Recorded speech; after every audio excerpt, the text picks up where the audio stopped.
This is part 2 of solving radical equations. We will now deal with radical equations with rational exponents. But before we start, let us review solving absolute value functions. Example number 1, absolute value of x is equal to 5. What values of x will satisfy this equation?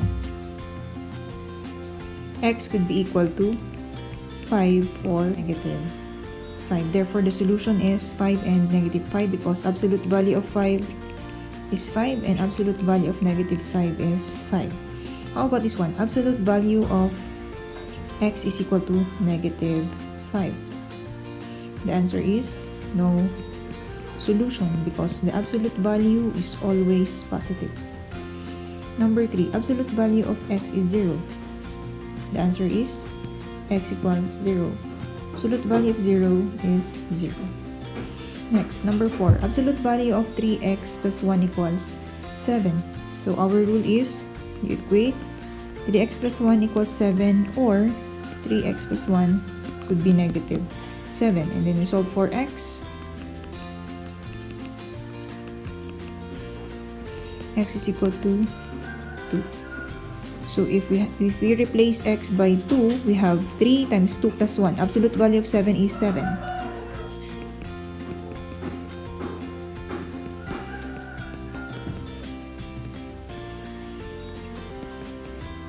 Negative 8 over 3 is, if we will replace x by negative 8 over 3, we have 3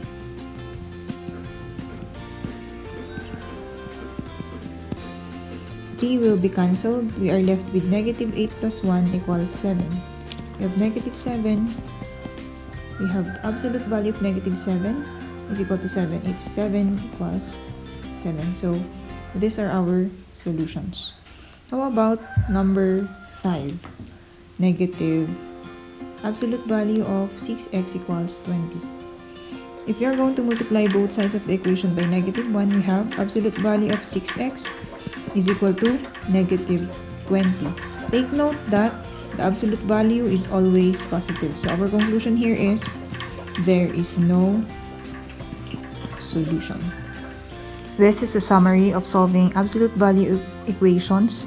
Absolute value of x is equal to a. A is positive, then absolute value of x equals a is x equals a or x equals negative a.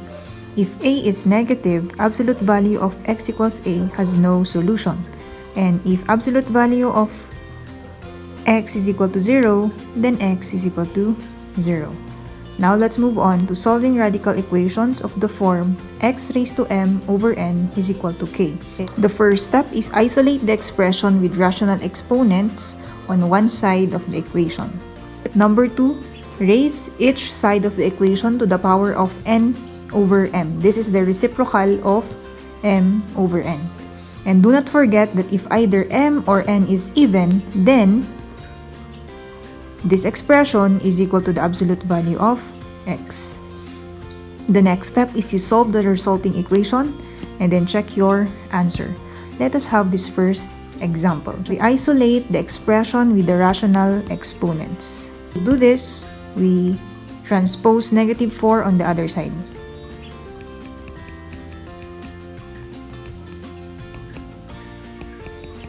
We simplify the right hand side and we have 3x plus 5.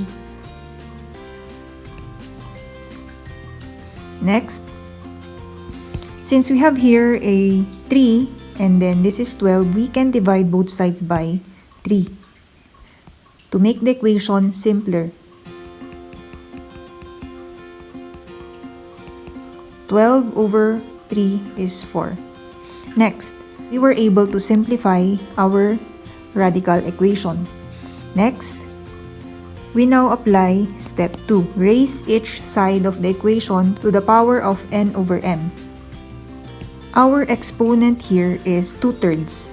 Thus, we are going to raise both sides of the equation to the power of 3/2. And we recall this one. If either m or n is even, then this expression is absolute value of x. So, we have absolute value of x plus 5. is equal to 4 raised to 3 halves. We simplify 4 raised to 3 halves. This is equal to the square root of 4 raised to 3. Square root of 4 is 2. 2 raised to 3 is 8. So we have absolute value of x plus 5 is equal to 8. We now solve this resulting absolute value equation. So x plus 5 is equal to 8, or x plus 5 is equal to negative 8. Solving this simple linear equation, we have x is equal to 3, or x is equal to negative 8 minus 5, or x is equal to negative 13. We check. We substitute 3 plus 5 raised to 2/3 minus 4 is equal to 8. 3, 8 raised to 2/3 minus 4 equals 8. What is 8 raised to 2/3? This is the cube root of 8 raised to 2. So 2 raised to 2, this is 4. So this is 3 times 4 minus 4 equals 8. So 12 minus 4 equals 8. 8 is equal to 8. Check. How about negative 13?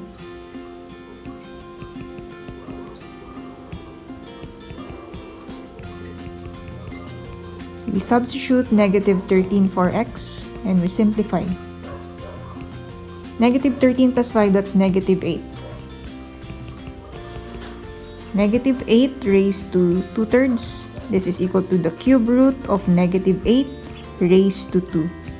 Cube root of negative 8, that's negative 2. You square that, it's 4. So 3 times 4 minus 4 is equal to 8. 12 minus 4 is equal to 8. 8 is equal to 8. Therefore, our solution set is 3 and negative 13. Here is another example in solving radical equations with rational exponents. The first step is we isolate this expression on one side of the equation. To do that, I will transpose 9 on the other side first and multiply both sides of the equation by negative 3.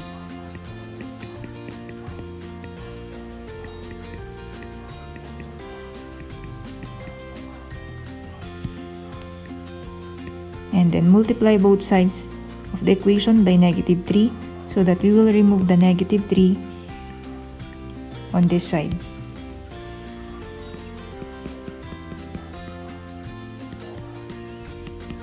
So negative 9 times negative 3, the result is 27. We were now able to isolate this radical expression on one side of the equation. Next, we proceed to step 2.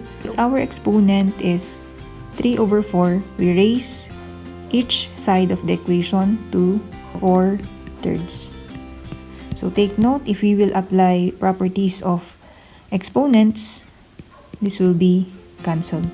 And since our exponent is 3/4, there is an even number, the result will be absolute value of 2x plus 1.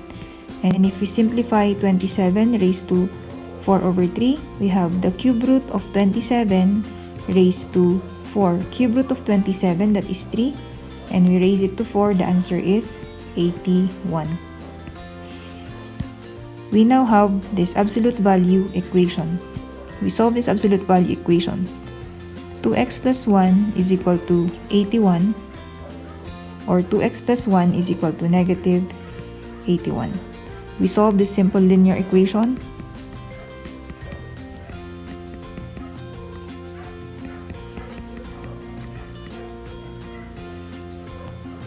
We solve the other equation.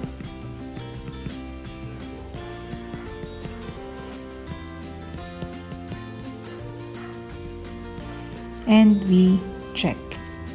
We copy the original equation and we substitute our answers.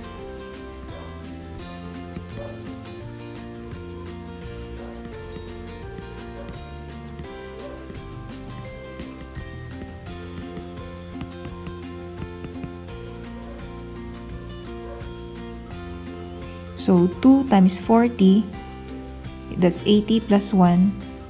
We have 81 raised to 3/4 over negative 3 plus 9 is equal to 0. 81 raised to 3/4 is equal to the 4th root of 81 raised to 3. The 4th root of 81 is 3. You raise it to 3, we have 27. So we have 27 over negative 3 plus 9 is equal to 0. 27 over 3 is negative 9. Negative 9 plus 9 is equal to 0. Next, we check negative 41. 2 times negative 41 plus 1 raised to 3/4 all over negative 3 plus 9 is equal to 0. 2 times negative 41, that's negative 82 plus 1, that is negative 81 raised to 3/4 over negative 3 plus 9 equals 0. Let us compute negative 81 raised to 3/4. First, we get the 4th root of negative 81, then we raise it to 3. But 4th root of negative 81 is not a real number. So, we cannot continue with our checking. So, we conclude that the only solution is the number 40.